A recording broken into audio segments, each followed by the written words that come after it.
इकरा academy YouTube channel पे आपका स्वागत है। हम लोग ज़मीर की किस्में पढ़ रहे हैं और आज ज़मीर की चौथी किस्म हम पढ़ेंगे ज़मीर इस्तिफ़हामिया। ज़मीर इस्तिफ़हामिया जिसे हम इंट्रोगेटिव प्रोनाउंस कहते हैं, उस उर्दू में उसे ही हम ज़मीर इस्तिफ़हामिया कहते हैं। ज़मीर इस्तिफ़हामिया की तारीफ़ है ऐसे अल्फाज जो किसी इस्म की जगह इस्तेमाल हो और उनका मकसद सवाल पूछना हो, उसे ही हम ज़मीर इस्तिफ़हामिया कहते हैं। जैसे अगर मैं ये कहूँ कि तुम कौन हो, ये कौन वही ज़मीर इस्तिफ़हामिया है।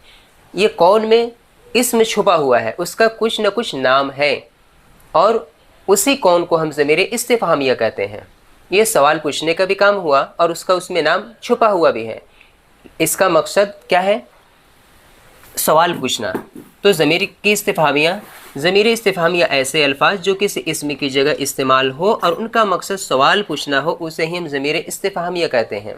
इस वीडियो से आप समझ गए होंगे ज़मीर इस्तिफ़हामिया यानी इंट्रोगेटिव प्रोनाउंस का डिफिनेशन क्या होता है।